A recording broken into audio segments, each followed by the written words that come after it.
What a show we have lined up for you today. It's a good one. It was a really good one. Yeah, that was completely unplanned. Yeah. I mean, we really fired off this episode a lot. Fired it off, rattled it off. Uh-huh. It rolled right off of the Yeah. tongue this evening A here. good one. Felt good. Feel connected tonight. Yeah. we have been. It's been like a force thing. Yeah, we've been very great minds think alike tonight. Yeah. And you'll hear about some of our wonderful ideas and plans. Fantastic this ideas. episode. First, we diss some beer. Yep. And then we have a genius $1 million idea.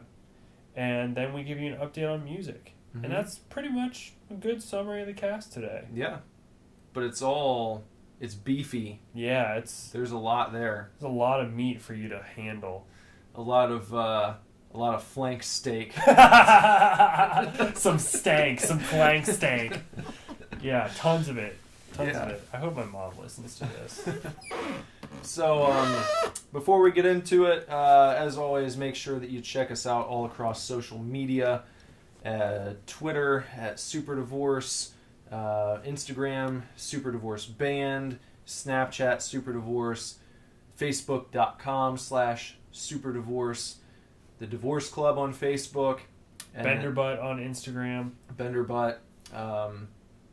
What else do we got there? Email. And the email. Email. As always, you can get in touch with us. You should get in touch with us. Please get in touch with us.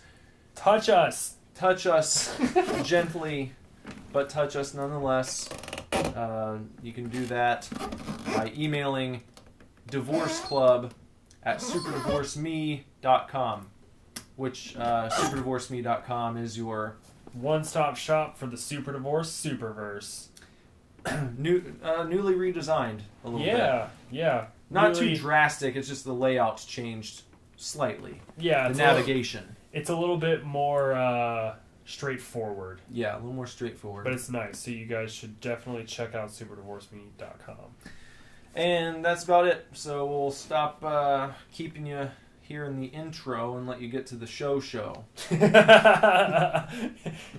Enjoy the show, everybody. Yeah. We are not getting a divorce. We are not getting a divorce.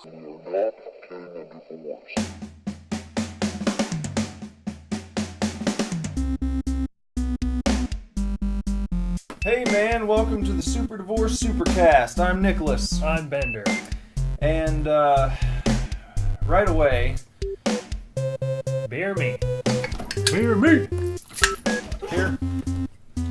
Trajan. what are we having today? We are having, against our better judgment, Sierra Nevada Single Hop Cascade IPA. This was a part of the Sierra Nevada holiday pack that I bought last night. Yeah. Had some good beers in it that I'd never tried before. Mm-hmm. But as you can see, this is like the special flavor that's left over Right. that I didn't drink. Mm-hmm. Cheers. Cheers.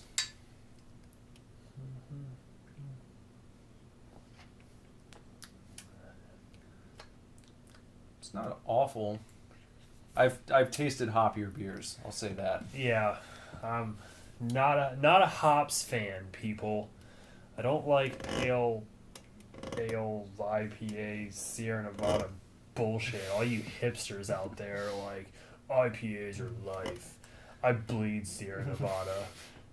I'm like, well, I piss it, so. I wake up and brush my teeth with hops. Yeah, I was just, when we were just downstairs and we were going into the fridge for our Beer Me beers, and Nick pulled out, he was like, do you want regular Sierra Nevada or single hop Sierra Nevada? And I was just like, neither. But then I was like, sometimes you have to talk about crappy beer on your show. Yeah. And I'm sure Nick likes it a little bit more than I do. But I'm going to just straight up, Sierra Nevada is a crappy beer, in my opinion. Well, I remember years ago, I was doing some recording with the Great American Beast, and we were in the studio, and I was doing vocals that day, and I brought some Samuel Adams in Yeah. to have some beer for my throat, and I offered one to, I think it was Pete, our bass player, and he turned it down, and he said that it was too hoppy. What? But that was probably like 2008, Uh-huh. I would say. And I feel like the craft brew hop thing has like gotten out of control since then. Oh, yeah. You know, it's just like at that point, I feel like Sam Adams was still considered like almost a micro brew compared to what you'd see when you walked into the gas station. I mean, it was still mainstream. You could get it at Speedway, but it was one of the only beers like that.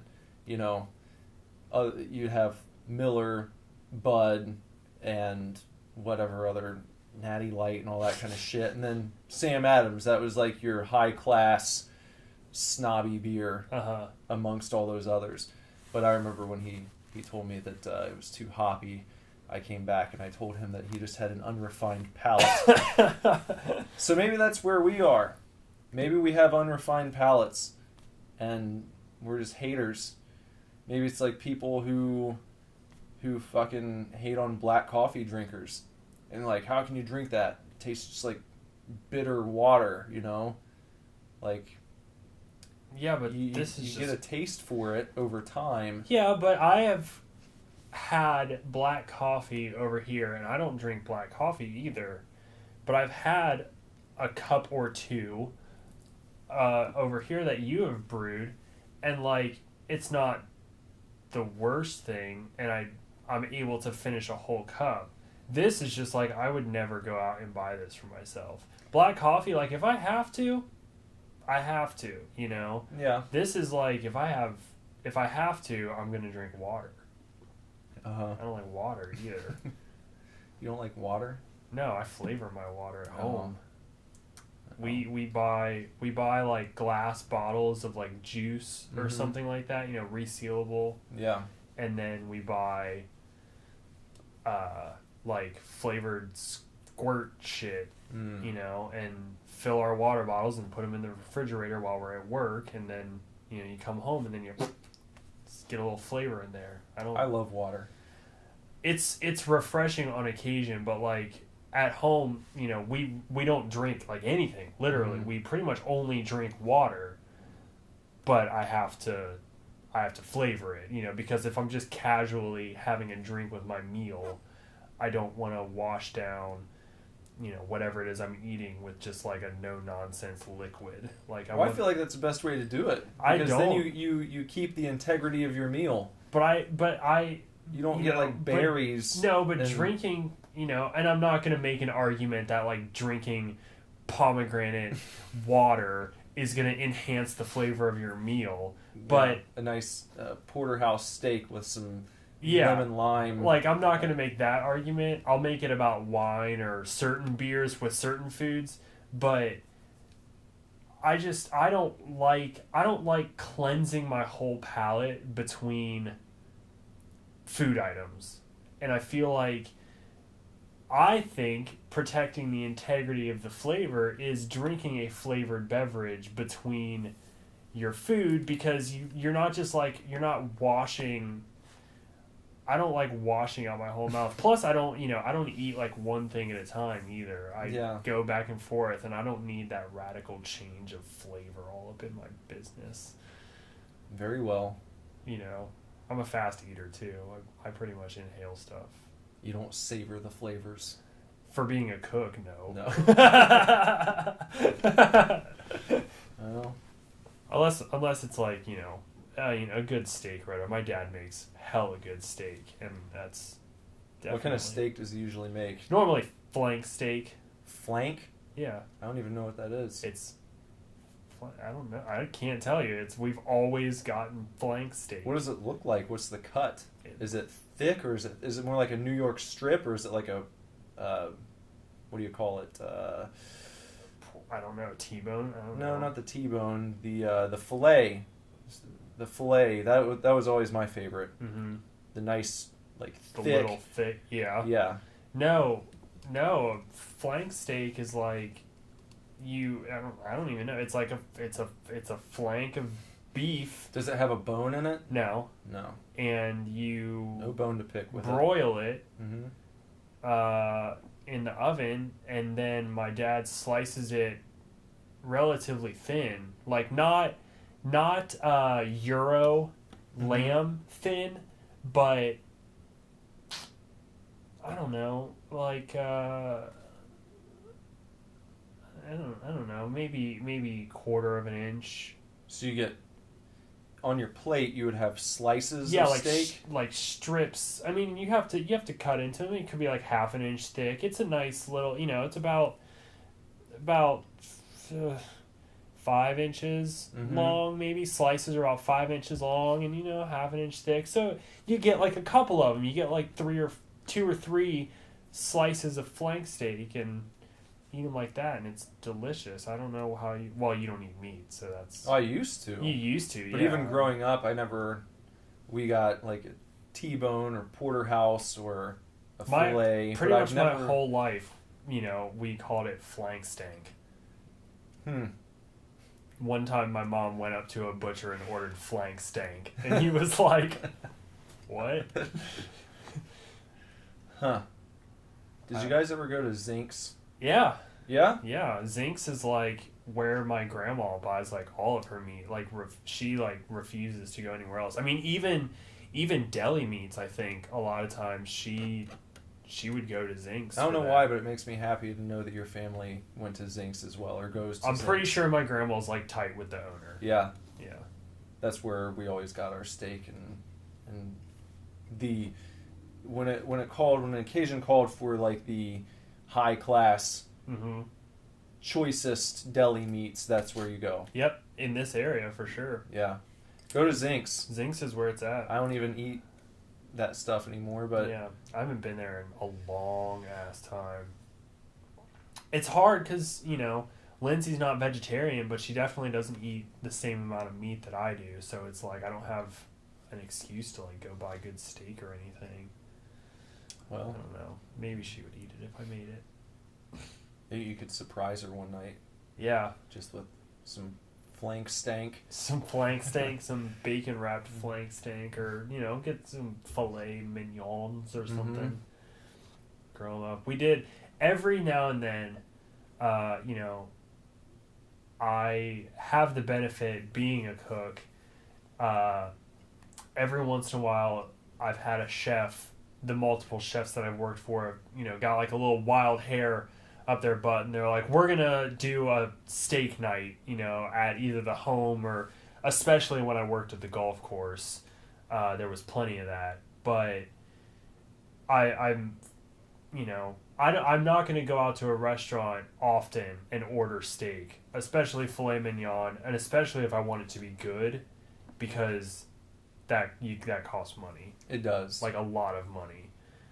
But I'm fortunate enough that maybe once a year, I would say, I get free like filet mignon or free really nice steak, well cooked, because the chefs normally stick around and cook it, and it's really nice, and it's really really really cool. So have you ever heard of Ruth's Chris Steakhouse? No. That's the best steak I ever ate. Really? It's amazing. Where is it? I think the closest one to us is in Columbus. Oh, that's not bad. So if you're looking for if you want a fancy ass meal for a special occasion, go there. It's awesome. There's a steakhouse at the Green up a ways on 75. I can't remember what it's called. It starts with an S. Something. And it'd be nice to go. It sounds cool and whatever. Or no, maybe it's not an S. Maybe it's called Fleming's. I think. Who fucking knows? But it sounds awesome. But I've heard, that dinner for two can be upwards of $150. That's about, I think, what I would spend when I would go to Ruth's Chris. If you're going to a good steakhouse, be ready. You can't be shocked by having to spend that amount. Which is fine, and I would love to do it still.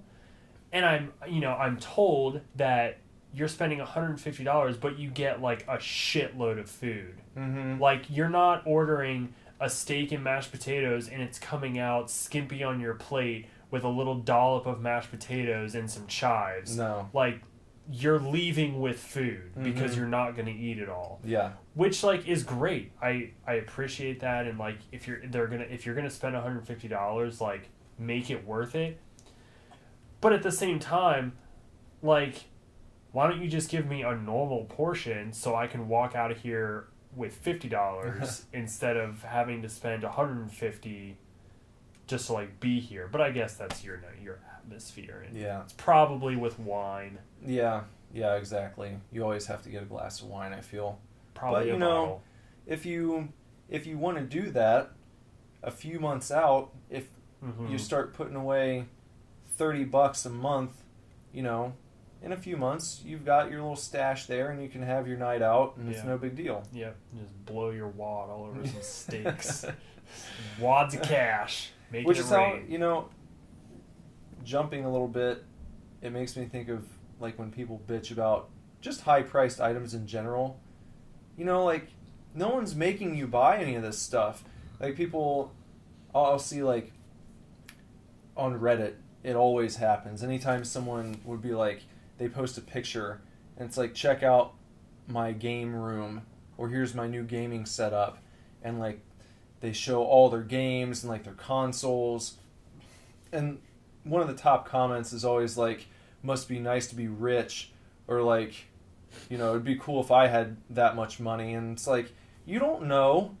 Like, usually when someone posts a picture like that, it's not stuff they went out and bought yesterday. Right. It's what they've amassed over a career of playing games. Yep. Or if like a new system comes out and it's like, well, I wish I was fortunate enough to have money to buy that. And it's like, as soon as a console cycle ends, if you wanted to, you could start putting away $10 a month, and by the next time a console came out, you'd have enough money. More than enough for a console. You could buy the console and a few games. Yep. And you could just have your little console fund that you start at the beginning of a brand new cycle. Yep. And each time a new system came out, you'd have money saved up. If and you could started get putting it. away $10 a month now, you'd probably have enough to buy the next PlayStation by the time it comes out. I'm sure, because I mean, excluding the PlayStation Plus and the Yeah. Xbox One S, Mm-hmm. excluding those, Yeah. by the next time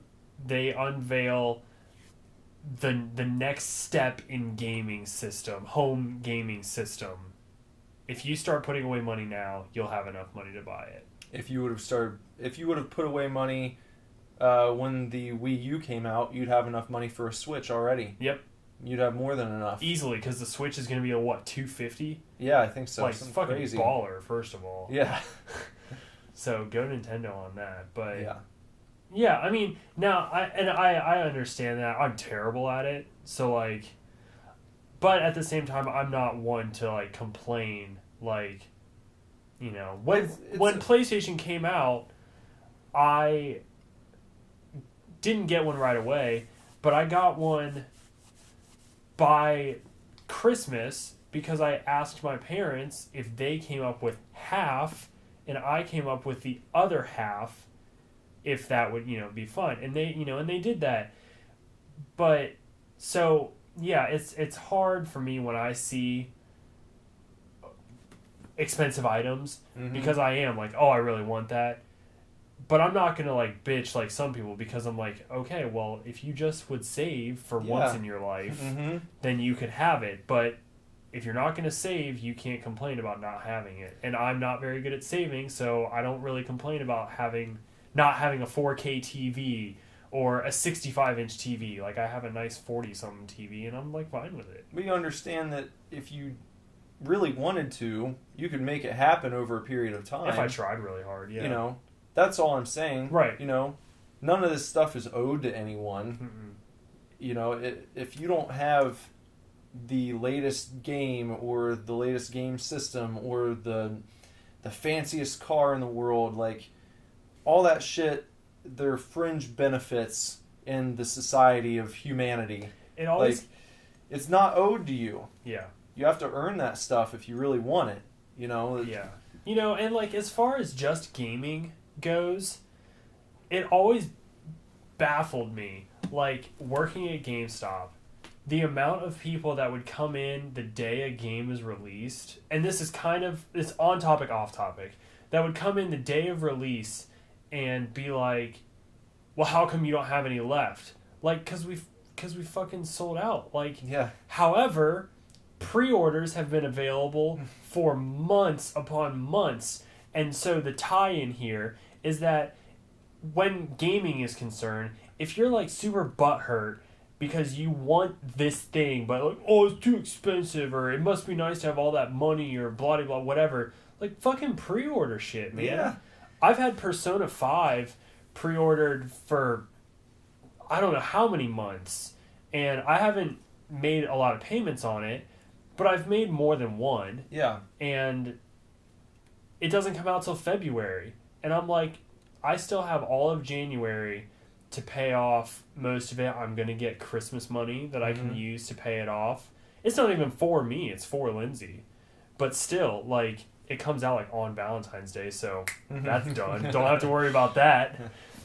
But still, like, I pre-ordered it months ago because it was available to, and I was like, and because I got it so early, I'm getting her like the big special edition that's like $100. Well, people act like pre-ordering is evil, you know, and it's like, don't pre-order and all this shit, and it's like,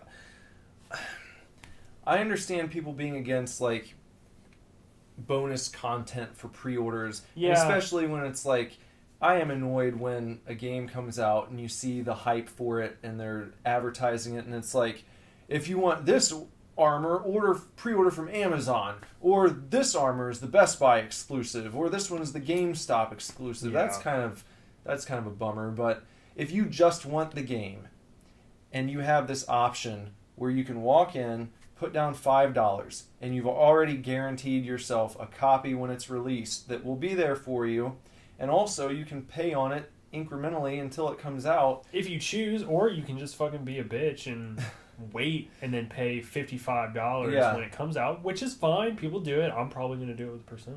Yeah. I'm going to try not to, but, you know. But yeah, It's I know. happening.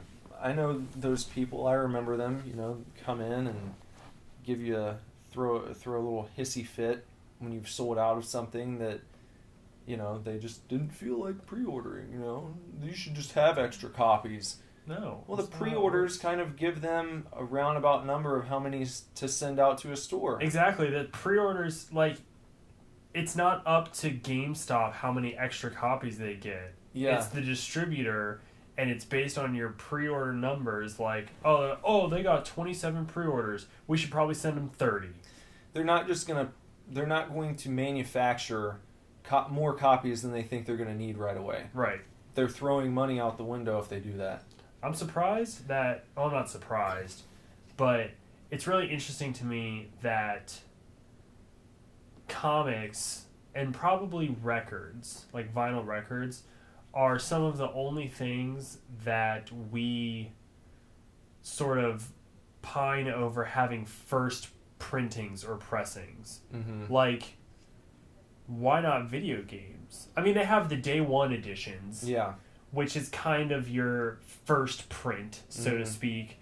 But like, It might happen, especially as digital becomes even more and more popular, yeah, and you have fewer copies like of physical media. mm-hmm.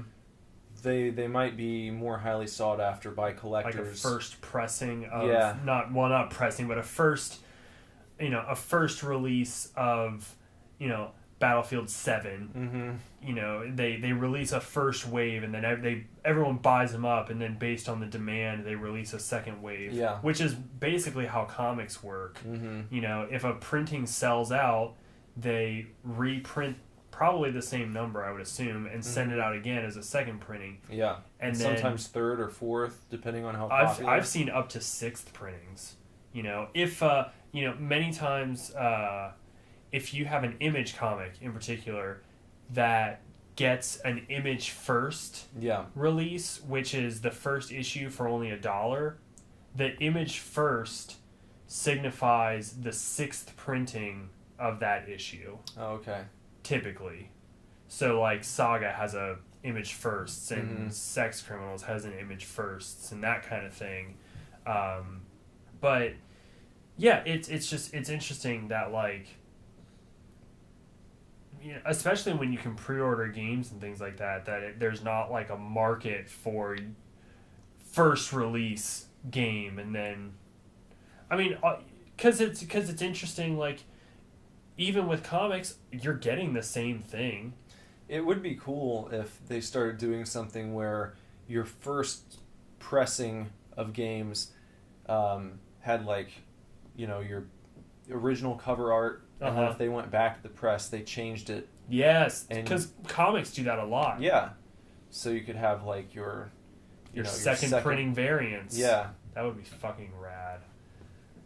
The only thing is, like, I don't know, maybe like the publishers and such might frown upon it or really not be concerned with doing something like that because the resale market's not going to benefit them in any way.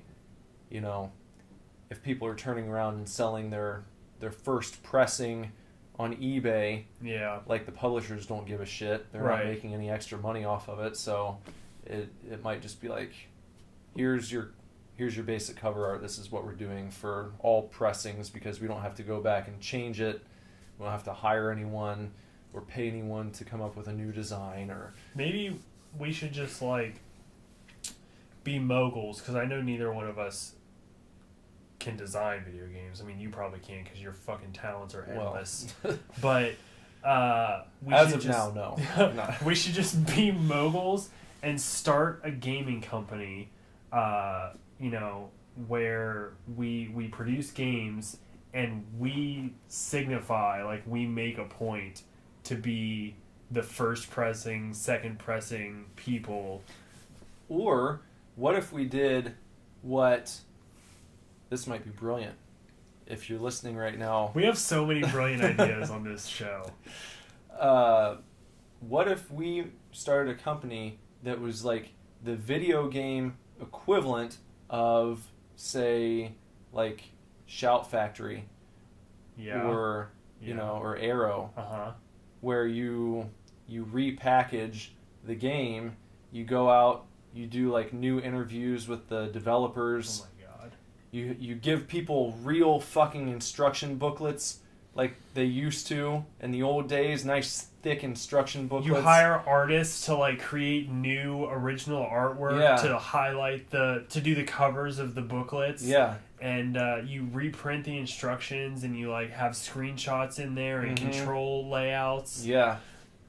And you repackage old games. Because now all you get is the one, it's like just the one piece of paper, the one sheet with like the fucking... It's an ad. It's not even anything. Well, a lot of times they'll have like the legal information. Yeah, yeah. You know, like copyright 2010 Konami, you know, and all this shit. But you don't get instructions anymore. No.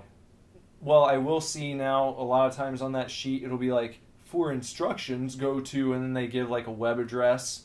Yeah. So fucking lazy. Like, goddamn.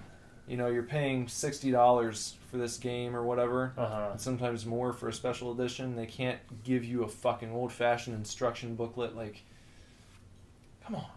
I would pay... So you include the game, and then do you include, like, a DVD featurette? Yeah. Yeah, with all the new interviews. A Blu-ray. A Blu-ray. A Blu-ray featurette. Yeah. A soundtrack. Oh, man. Blu-ray featurette, soundtrack, and the game... That's like your baseline for every single release that you do. Right. What would be the first game? Oh my god. I mean, it's like, but we have to think like what we're talking like literally any game ever. Mm-hmm. You're gonna repackage NES cartridges. You're gonna repackage PS1 CDs. You're gonna repackage. My thing is like, would you put this game into reproduction somehow, or would you like are you going to go out to every flea market you fucking can and buy every copy of Super Street Fighter 2 and then repackage those and make it a limited pressing? Like, limited to 50 copies. Well, you know, I don't know. I'm serious. This is fucking worth investigating because it's like a light bulb. Yeah. Yeah. Like, no one's doing that. No. But and you might think of it and be like, well, no one's going to go for that. But why would Arrow or Shout Factory or like Vestron or Vinegar Syndrome be able to go out and make this stuff happen with movies that are clearly copyrighted? Right. You know, they're owned by particular film companies, publishing houses.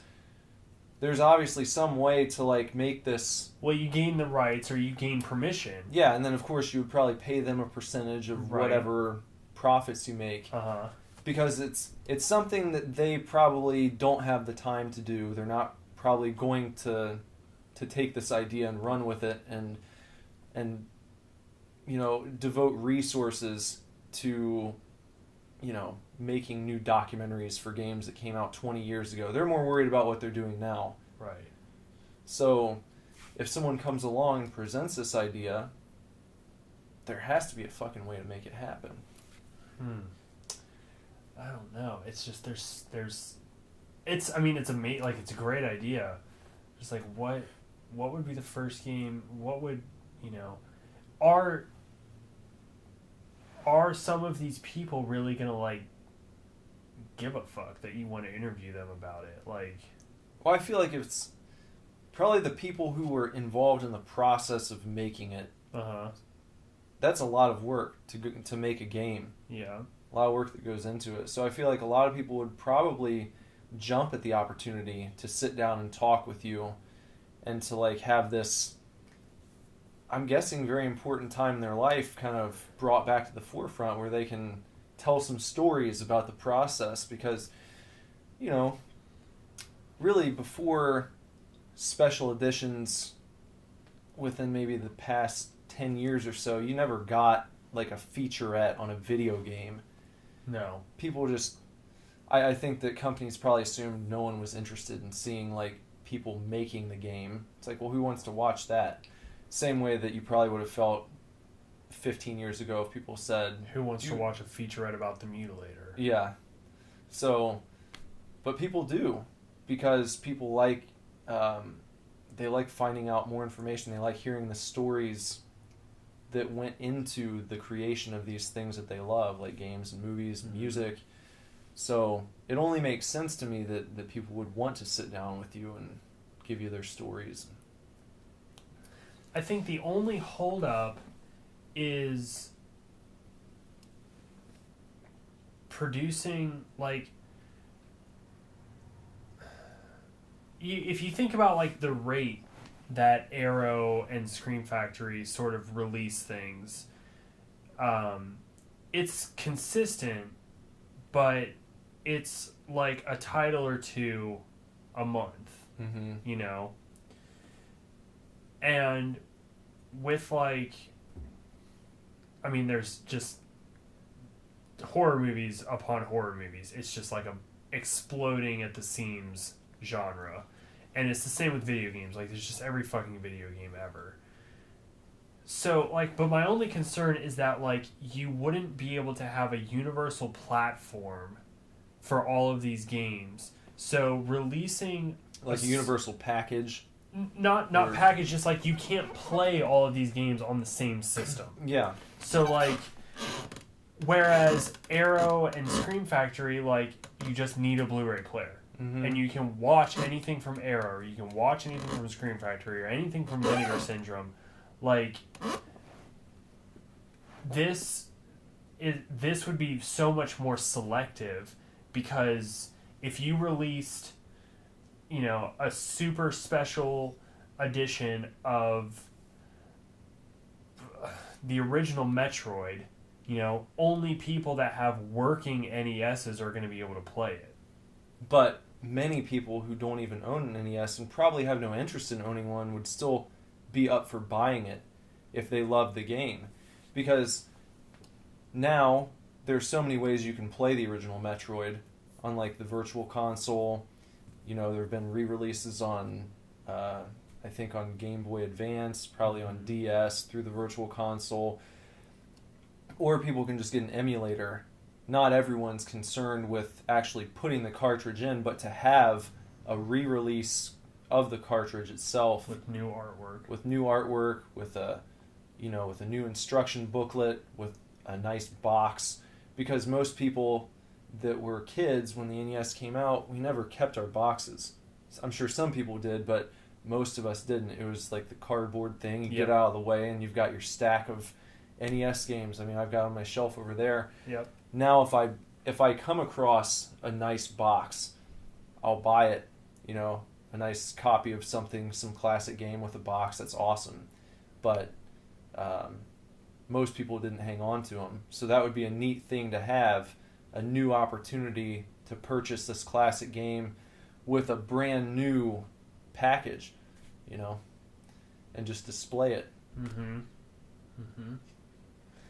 Because you have to, you're right. You have to think, because half of me is sitting here going, well, and it's stupid when I say it, but how many people out there are like me that want to just own, this kind of, random bullshit, But then I'm like, well, there's probably millions of people like me that want to own just random bullshit, because, you're right. I mean, you can play the original Metroid so many ways, but,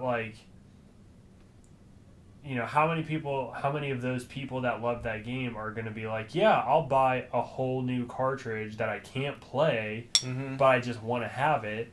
But if you include, hey, we have interviews with people that made this game, and we have a soundtrack on a CD, and a cartridge with new artwork, and a sturdier, new box for it to come in, a collector's package, new art, an instruction booklet with original or new artwork, reprinted original or commissioned artwork.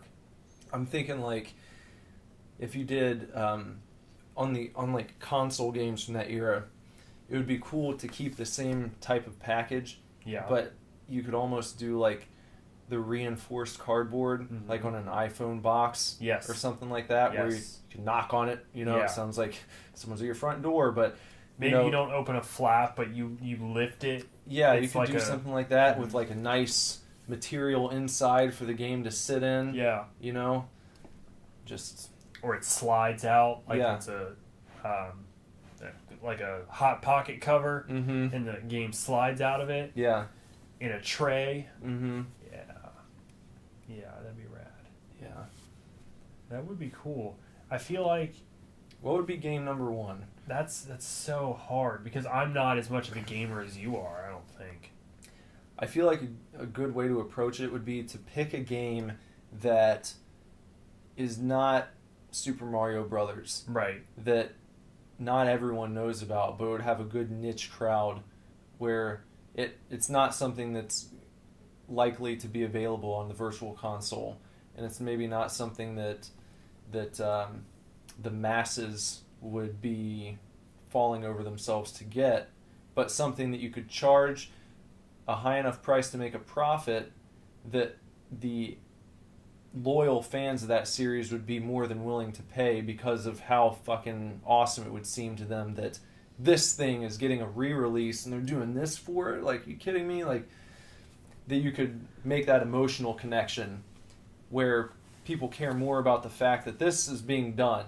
I'll pay whatever I need to get it than a game everyone knows about. A lot of people have been calling, the most prominent right now is that everybody's been calling for a re-release of Final Fantasy VII, and look what happened. Now we're getting it. It's being completely remade, and you're getting a re-release. Now that's not on the same page as a collector's re-release or whatever, but what you were saying makes me think of System Shock 2. The basically spiritual BioShock was the spiritual successor Mm-hmm. to System Shock 2. Yeah. And the BioShock franchise has really like made an impact, obviously, on gaming. And, you know, there's people out there that want more BioShock. And System Shock is one of those games that you always see on lists. It's always like on top 10 shooters of all time, and it's always on like, you know, top 10 horror games even. But I still sort of feel like I've never heard of it. Mm-hmm. You know? Yeah. So what if the first game was System Shock 2 and you did like a nice... And that was on PC though. Yeah. You know? So what if you were able to... I don't know. What if you started on PC? You know, you start on PC because you can't... I feel like porting it to PlayStation or Xbox or anything like that compromises the integrity. Like, then it's not a classic at that point. It's just a re-release. Well, a PC game would be probably easiest to do. Yeah. Because, I mean, it's disc-based, and, you know, you're not going to have to worry about trying to find a way to manufacture new cartridges or anything like that. It's just like, put this data on this disc, come up with a cool design and good content for it, and Bob's your uncle, as they say. So, you know, another great place to start would be old, like, PlayStation horror games, like Siren. Yeah. And, what is it? Clock Tower? Mm-hmm. The old Clock Tower games. Because those have such a niche audience and are, like, they're still so expensive. Mm-hmm. Like, I bought this game Rule of Rose for Lindsay, and it's this PS2 like weird survival horror game, and it just like is well known for its really like fucked up storyline and horrible game mechanics. You know, but I bought it for, and the cheapest I could find it was $130 for a PS2 game, you know? So if you can get the rights to certain games like that, certain golden nuggets in gaming history that probably have a rabid fan base. That have a rabid Below the fan base, surface. but have not been re-released, have Right. not been ported, have not been brought over or whatever. And probably wouldn't be No. if it weren't for you. Right. That's what Those you are the need. games you need to focus on. And then you release a special edition, you know, cheaper, like a $45 version, but fully functional Rule of Rose with a new art book, which hers came with an instruction booklet, by the way. A new instruction booklet and and a soundtrack and like new interviews with the people that made it or whatever. Badass. Because then, you know, it almost kind of eliminates that market for $100, you know, well, or it boosts that market because now you have a re-release of this game that is a collector's edition and it comes with this bonus stuff. So what if charging, you know, $45 or something for this re-release game? Now that all of these are available, though, it boosts, and then you get your original printing bullshit going, and the cost of your original games goes up. Although, like, then, you know, the cheapest Rule of Rose original pressing is $300 because you have this collector's edition that's been released. Yeah. Not that, like, that would benefit us much. No, but it would be cool for the people, and we understand that. Yeah. Because we're kind of in that we're in the group of people who care about that type of right, thing. who care that, like, yeah, you know, I have... So even though it's not going to benefit us, to know that people would be happy and they'd get something from it, yeah, and that's enough. that would be pretty cool. Well, now that we've divulged our entire plan to all Yeah. 5 of you who It would. I feel like it would require a lot of trips to Japan. I hope so. I would hope so.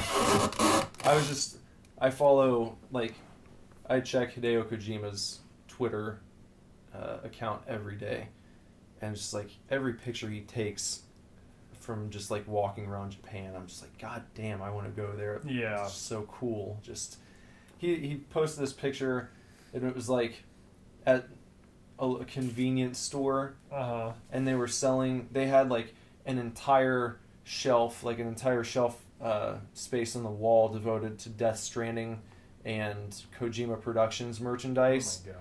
And it was a convenience store. Right, it's like not even... But it looks like they had like, it looked like, you know, fucking mahogany shelves and like really sweet lighting. And it's like, I wish convenience stores here looked like that. Like, yeah. Everything just looks so clean and just modern and sleek. Yeah, I want to go to Japan. I'll check it out. We should do that. That should be a goal for Super Divorce. We should go to Japan. I need a passport.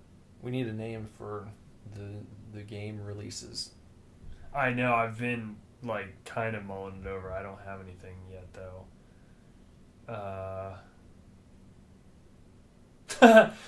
What if we just called it Digital Justice? There's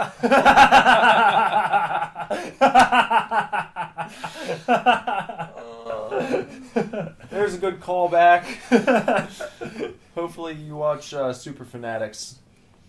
Yeah, that's I like that because you're doing you're doing justice for these digital things. Yeah, digital justice. That's badass.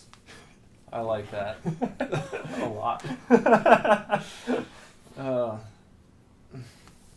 Well, specializing in high quality game re-releases. Digital Justice. I don't know of anyone else doing that. No one's doing it. How is it? Do you think that anyone's trying? Do you think it's like, is it just like that weird to people that like maybe the people at Shout or one of these other companies hasn't crossed their mind to say, what if we re-released video games too? Do you think? I don't know. Maybe they're so zeroed in on making movie re-releases that it hasn't finding obscure horror movies. Yeah, that just hasn't even occurred to them. I don't know. I just feel like I do think that it would be quite an undertaking. Yeah. Like, more so than re-releasing movies, I feel like. Because, I don't know, it just... I think the platform limitations do kind of have, like, a bit of a say, you know, in that difficulty. Because you spend so much time... I know from posts and things that Shout Factory and Arrow spend so much time getting these bonus features together. Yeah. And so much time sort of meticulously recrafting the movie. That's a process that would be cut out for us because we're not remodeling the game. Yeah. Or redoing the game. We're just basically redoing the packaging and preserving the integrity of the original game itself.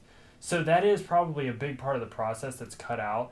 But still, like, all the time that's spent gathering the extras together, it would be interesting to see, like, how often you'd be able to release, and how would you determine which platforms to release for, and, like, how often. I think what would be cool, and a really neat thing about starting with PC, is, like, you have... PC gamers in general, I feel, are very prideful about their platform. Yeah. and especially people who have been long-time PC gamers, like, if you came out with that System Shock Special Edition, I guarantee you, one post on Reddit with, like, the package layout, people would be fucking losing their shit. And then, once that starts selling, or you sell out of your copies, your allotted amount, you'd be getting flooded with emails of people saying, I want this game. I want this game, I and want this game, and this game. And then, once your PC crowd is caught on, and it gains steam, people outside of the PC community will probably hear about it, and they'd be like, do you see what they're doing for these PC games? And people are like, God damn it, fucking release this GameCube game. Do this for this PlayStation game. And you'd have people just waiting for Just the dying. announcement of whatever your next release would Such be. a fucking good idea. digital justice. It's fucking genius. Someone's gonna steal our idea and become billionaires. Maybe we should just not release this episode. Or maybe we should just start looking into it. Yeah. Like Just, what do you do to acquire the rights and names of people who worked on System Shock 2? I'm sure you could find the people fairly easily. Yeah. But I think the biggest hurdle would be getting the rights to do it. You'd have to get a good lawyer, good whatever, entertainment lawyer or whoever handles that, copyright lawyer. Get the rights to it. I mean, How to produce it. yeah, you'd have to find a manufacturer. You'd have to probably invest in, new film equipment, new sound equipment Yeah. for filming your interviews. You have to put in the work. Like, what are you gonna ask them? How? Yeah. All like, that. I mean, it would be a fucking heavy undertaking, but you can imagine it. It's like all of this stuff. You can imagine how to get from point A to point B. It's not mysterious. It just is putting the work in. But then once you do, you email the guy. Once you got the rights, the guy or the girl who worked on it, and it's like, hey, would you be up for an interview? Yeah. Where do you live? Here. Okay, well, you get your plane tickets and you fly out and you meet them and you have coffee and lunch and you get your interview. And I mean, the documentaries, the featurettes that I've seen on like the Arrow or the Shout releases, they're great, but it's not anything that seems like they're using super advanced editing techniques. It's pretty much just like a camera set up and someone's talking, and then they'll flash like a picture, behind the scenes picture, and those people would have that shit too, I bet. It'd be like, do you have any in your correspondence? It'd be like, do you have any pictures? Did you take pictures or videos from when you were working on this? And have probably a few things laying around, and that type of stuff kind of woven into the featurettes really kind of is the extra cherry on top. Yeah. To be able to see that type of thing. You know what? The one part of this that I would have trouble keeping up with that I think is really beneficial. What's that? Having played the game. Mm-hmm. But that could be remedied pretty quickly. Yeah. If you knew in advance, like, here's the game we're going after. Okay, we got clearance. Right. Now you have to play it, obviously, to know what the hell you're talking about. And so you're not a poser when you go in. Yeah, well, I mean, I do kind of think that I can't imagine that, like, every single person that works at Shout Factory loves every single movie that they put out. Like, no, probably a not. lot of it has to be based on demand, Mm-hmm. or based on, what they've heard, or whatever. Because, you're exactly right. I see comments on the Shout Factory website, filtered through Facebook, just constantly, do this movie, do this movie, do this movie, do this movie, and I'm sure Arrow and Vinegar Syndrome and whoever else gets that kind of stuff all the time, Oh, I sent an email to Mondo. Did you like really? that after I got my Castlevania, and I was like, I'm so happy with this, so awesome, please look into doing a Metal Gear release because that would be amazing. And they haven't done that, but I don't know if you saw they're doing a Death Stranding vinyl. Yeah, you sent it to me. Okay, yeah. Yeah. Yeah, so, I mean, it's just like, and I'm sure that I'm one in thousands of people who are emailing them and asking for this and that to be released. So, man, we should start Digital Justice. Like, we should just stop all the music right now. Just fuck it all. fuck the music. You know what? Fuck our other video shows too. Yeah. Like, we're gonna stop doing those, and we're just gonna pour all of our energy into our new company, Digital Justice. Super Divorce is dead. Sorry about your luck, but we just had a good idea. Or you can always put it on ice. Yeah. And just be like, well, we'll get around to this album after we get this company rich. launched. We're rich. And we can we'll just pay Josh Schroeder like $100,000 for fun. Yeah. Here you go. Now we're going to come up and record. Yeah. And it's like, labels come knocking. Oh, you want us to be on your label? We don't have time for that. We've got to produce this game, re-release. We don't have time to be on your label. Also, we don't need your money. Yeah. So we're also gonna finish up this Street Fighter 2 release, and then we're gonna tour our music, and then we're gonna come back and finish up River City Rampage. See ya. Bye. Too sweet me, bro. Oh boy. Yeah, that's a good idea. Well, there you go.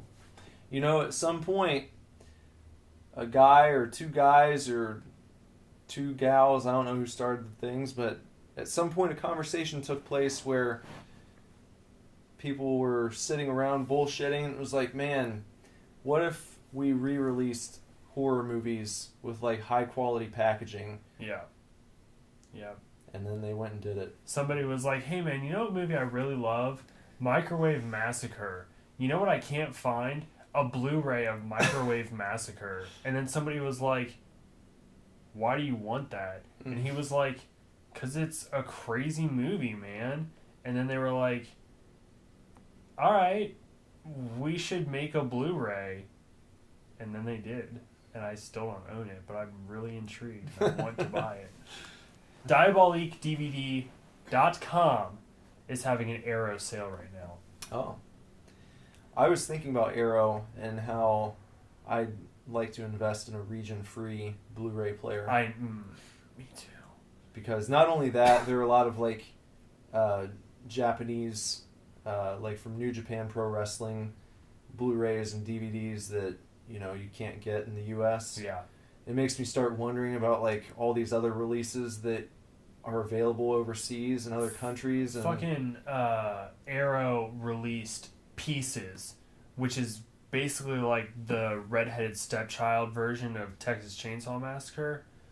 It's like horrible. But they released like a Pieces special edition that I'm pretty sure is like a steelbook, and it comes with a replica of the puzzle in the movie, which I know you have no frame of reference for, but it's like a nudie puzzle.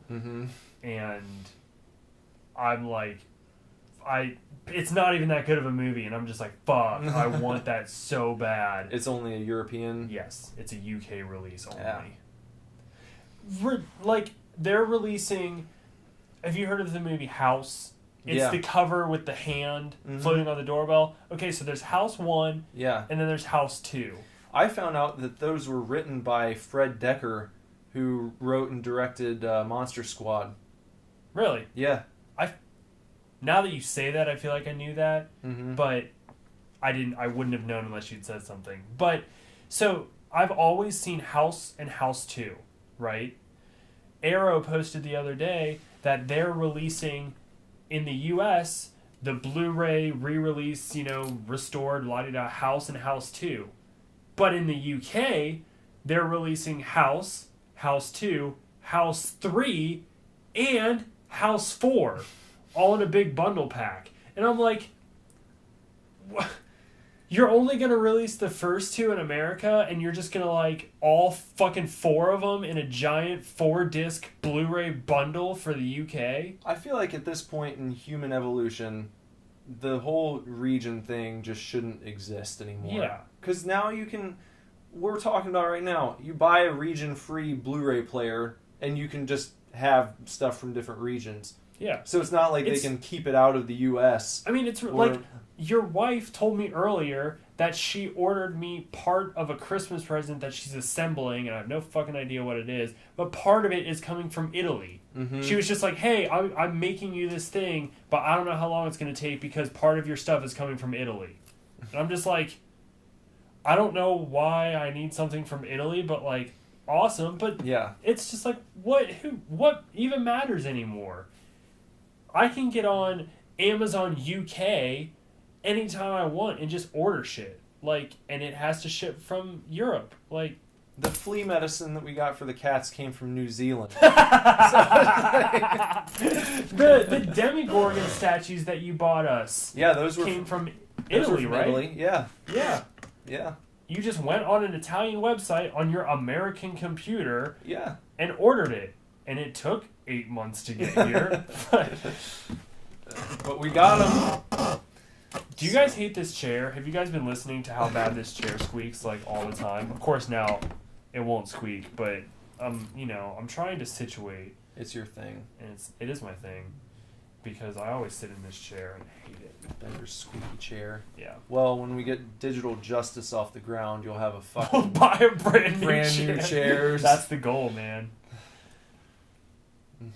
Yeah. No. DiabolicDVD.com is an Arrow distributor, as well as, like, a bunch of other stuff. They're kind of a hub for all of it, but they're having a sale right now, and I'm thinking about buying Microwave Massacre because I think it was like $17. So the initiation was like $24, and at FYE it's like $34. So it's like automatic $10 savings right there. Not bad. But then again, with shipping, I might as well just fucking drive to Dayton Mall and buy it. It's more fun to go to the store. Yeah, it is. Yeah. Well, this has been fun and informative, and we've put our secrets out there. We always do. So don't take our idea. Our new company is called Digital Justice, and it's so good. It'll be, let's see, I'll say before... We're going to put this album out first. We'll put the album out, but you'll have your first Digital Justice re-release before 2020. Yeah. I think that's fair. I think that's fair, because a lot of times Arrow and Scream Factory will announce things like six months to a year in advance, and then spend all that time preparing. So we'll do this album. We'll focus on that. But once that's taken care of, once we've gotten all the juice squoze squeezed. Squoze. I love squoze. It's a used thing. Yeah, I know. But then we'll zero in on Digital Justice. Yeah. So just instead of starting it yourself, just be patient. Yeah, just wait and we'll do it. We're going to do it. It's going to be fine. Don't worry. Don't get hasty. By the way, guys, I heard two brand new Super Divorce songs, and they're amazing. I meant to bring that up earlier, and then we got talking about our new thing. But yeah, to let you know, we do have we're making progress. We've kind of shifted, I guess, planning a little bit.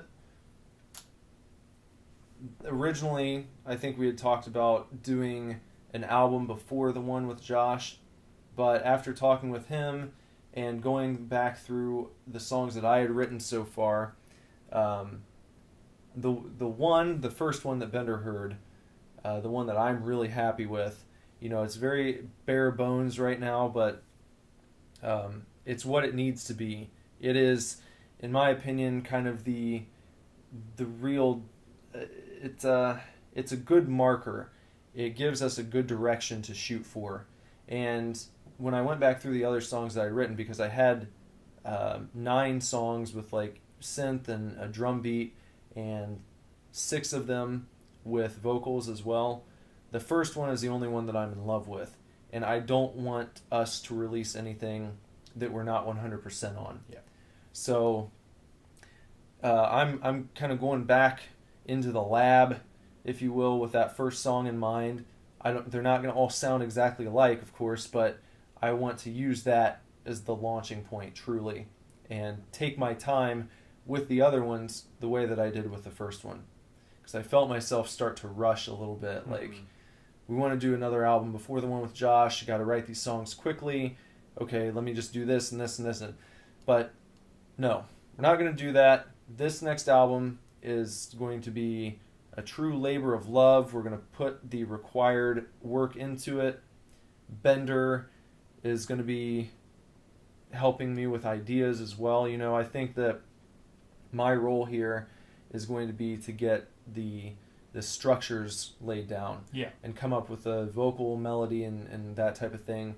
But then he's going to be right here with me. We're going to listen to these things over and over again for ideas that come to us, and, you know, let's add this right here and that Mm-hmm. right there. And then after we get that done, those are going to go to Josh, our producer, who I'll be working with for the... this will be the 4th time that I've worked with him. And I'm really excited. He's amazing. If I had it my way, and I do have it my way, I'm not going to record with anyone else if I don't have to. I'll record with Josh for the rest of my life. He's just an amazing guy to be around, and he does an amazing job. So that's where my head's at, and I think this first song is going to be awesome. Bender was singing it like right after he put the headphones down last week. I was. It's you know, we've said it time and time again, this music is going to be completely different than our first album as Super Divorce. And really as anything, you know, Sleepstar Ignition put out. But you know, we're talking catchy, you know, lyrics that you can bop along to, and yeah, like Nick said, as soon as I took those headphones off, I was able to sing back to him a couple lines, and that's really what we're going for here, and just something fun. It's definitely going to be 80s. Yeah.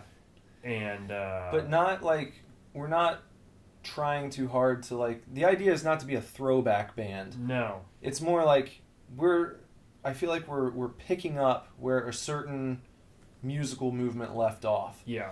Because a lot of the stuff coming out now in the world of synth and what people call, like, you know, new retro, or like sort of synth pop, a lot of it's very spastic, and it's almost more like EDM infused, you know, super club music type of deal. And what we're going to be doing is going to be, I think, a little bit, I don't want to say easier to listen to, but just, I think a lot of people are going to be able to get into it. Yeah. You know, because even as much as I love Grimes, or like the Carpenter Brute stuff, a lot of fans who listen to that type of synth music in the 80s might hear the newer synth stuff and kind of, this is a little too intense, you know? Yeah, I agree. It's more about, like, the stuff coming out now is more about, like, just, like I said, the intensity and how it's just taking 80s elements. It's got 80s elements, but then, like, kind of turning it up to 11. Right. And we're not really trying to do that. We're kind of jumping in with those bands, and I don't think that we're going to force ourselves to stay there exactly. No. I'm interested to see, though, what the natural evolution of starting at that point will be. Right. What the second album's going to sound like, you know, and from there on. But we're not trying to, like, capitalize on the current trend of synth. Mm-mm. Other than we have synth-based music. Right. So It's a very interesting road, and sometimes, I know loyal listeners, sometimes it does feel like the road is extending, but I just, I brought it up because I wanted you to know that we're still walking it, like I said, the song I heard is great, and do we have scheduled time with Josh? yeah. I mean, we've already put down the first deposit, so the time's booked. So and it actually got moved up. So like you said, it feels like it's being extended, but actually, in reality, the time has been shortened that it's going to take us to get this stuff done. So we're legitimately working on it, and to be honest, it's news that you want to restart with this first song in mind. But I approve. I mean, I think that's a great idea because that first song it's catchy and it's about something that I feel like is relatable, and it's easy to sing along to, and it has a very solid 80s feel to it. So, I mean, I'm all about heading on with that idea in mind. So we're working on it, and it's coming. It's going to be here before you guys know it. Yeah, and as far as like the style change, because it's going to be so different, we're not going to have to worry about people calling us sellouts or anything, because not that many people give a shit. So I feel like anyone should... And it's so ridiculously different. It's like you can't even say we're sellouts because we're not selling into a more popular genre than what we were already producing. Mm-hmm. We're literally just making completely different music. Yeah. I mean, we could very easily have just called it a new band name, but I don't think either one of us wanted to get rid of SUPERDIVORCE. It just, it fits this kind of music as well. Yeah. I mean, it's just silly. Yeah. And so this is, it's easier for me to write, to be honest. Because even though what we were playing before is more aggressive, and really more aggressive music is what I've done the entire time I've been playing, I don't listen to many bands that sound like that on a regular basis. Yeah. When I pull up Spotify, I put on Tears for Fears or The Cure or The Smiths or like an 80s new wave mashup, Echo and the Bunnymen, and Susie and the Banshees and all this shit from back then. So it's not like I had to start listening to that to get ideas. It's just like, this is what for years now I listen to for leisure. Not that I don't listen to any harder edge bands. Yeah, because you're a big He Is Legend fan. Still love He Is Legend, still love Every Time I Die. The new Metallica album is up there for album of the year in my opinion. Yeah. So I still like that stuff, but the majority of the music that I listen to is that music that I can listen to anytime. I don't have to be like trying to get fired up or like be into music to listen to something fast and thrilling. Most of the time I just want to fucking put music on that I can sing along to or hum along to, that's going to be good background music if I get up. And that's what I think our music is going to be able to be for people. Yeah. It'll be music you can listen to at any time without really having to try to make it that way. So it's going to be awesome. Yep. So, we will... Oh, by the way, another real quick thing. It's a new night for Supercast. Yeah. It's a new night. We, Nick did some market research, and it turns out nobody gives a fuck if you release things on Tuesdays. So, with the suspension of Super Tokens, we're now going to be packaging it all together in a nice weekend blast for you, and you're going to get Supercast on Thursdays. Super Fanatics on Fridays and Super Scary on Saturdays. Just boom, boom, boom, one after the other, and it's going to be awesome. So hopefully you guys start listening more because we like you and stuff. Supercast is going to carry you through your Thursday and get you ready for Friday. Yep.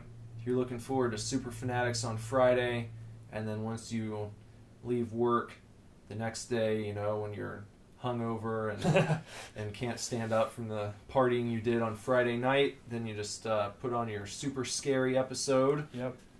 As you slowly ease yourself into the day, and Yep. and then you're all ready to go. It's going to be awesome. Yep. So, that about does it for this week. Yeah. So, I guess we'll see you in the outro. Okay. Okay, bye. Bye.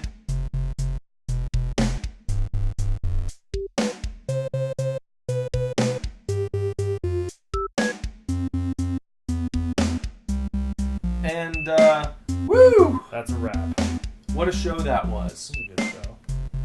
Yeah. One of the best. Probably. Yep. Probably. If you disagree, email us and tell us why. divorceclub@superdivorceme.com. Or you can leave a message on our Facebook page by searching Super Divorce, because we're on there. Yep. Or you can tweet us at Super Divorce. Or you can leave a nasty comment on one of our pictures on Instagram at Super Divorce Band. You can Snapchat us dick pics at Super Divorce. What else? Oh, or you can leave mean comments about me, specifically, Bender, on my Instagram page at BenderButt. Did I leave off any social media? Well, there's our website. Our .com. Yeah, our .com. You can go to superdivorceme.com and, you can't really leave anything on there, can you? No. No. You can comment on our YouTube videos. Yeah, you could do that. And tell us how much you didn't like the podcast, because I don't know why you wouldn't like the YouTube videos. Why wouldn't you? Speaking of YouTube videos. Yeah, speaking of. Tomorrow, we got a great episode of Super Fanatics, Star Wars themed, to celebrate Rogue One. You guys can watch me nerd my ass out. You do a good job on this episode with all your knowledge. Going to eat your brains and gain your knowledge. And then Saturday, super scary, we're taking a peek at Jack Frost. Yep, Christmas came early this year. And it's all about Jack Frost, which is a wonderful film. Yeah, just lovely. But let's see. What else? Oh, we mentioned, of course, just a minute ago at the very end of the podcast. But Super Divorce Supercast is now going to be released on Thursdays. In case you guys were wondering, we didn't release Tuesday, number one, because Nick did some market research, and number two, because I was fucking sick as fuck on Monday. And puking your guts out, eh? Yeah, all for hours upon hours, I was puking my guts out. So we didn't get together to record, and that's why we're coming to you on Thursday, but also because apparently it's better for publicity. So this is not a temporary thing. It'll be every week from now on. Yep, every week. Thursdays. Thursday, Friday, Saturday, weekend, boom. Right up your butthole. Yep. Nice super enema. Super enema. Well, I think that about does it, right? Yeah. Okay, so tune in next week for more shenanigans next week. Next week. Oh, well, I guess it bears mentioning next week on Super Fanatics, we will be doing probably Old Man Logan. Yeah. And next Saturday for Super Scary, we're bringing you our Christmas Eve double feature of Black Christmas, the original, and Black Christmas, the remake. Yep. So that's what we've got lined up for you next week. Until then, I am Bender. I am Nicholas. Have a good weekend, everybody. Goodbye. Bye. Goodbye. Bye. Goodbye. Super Divorce.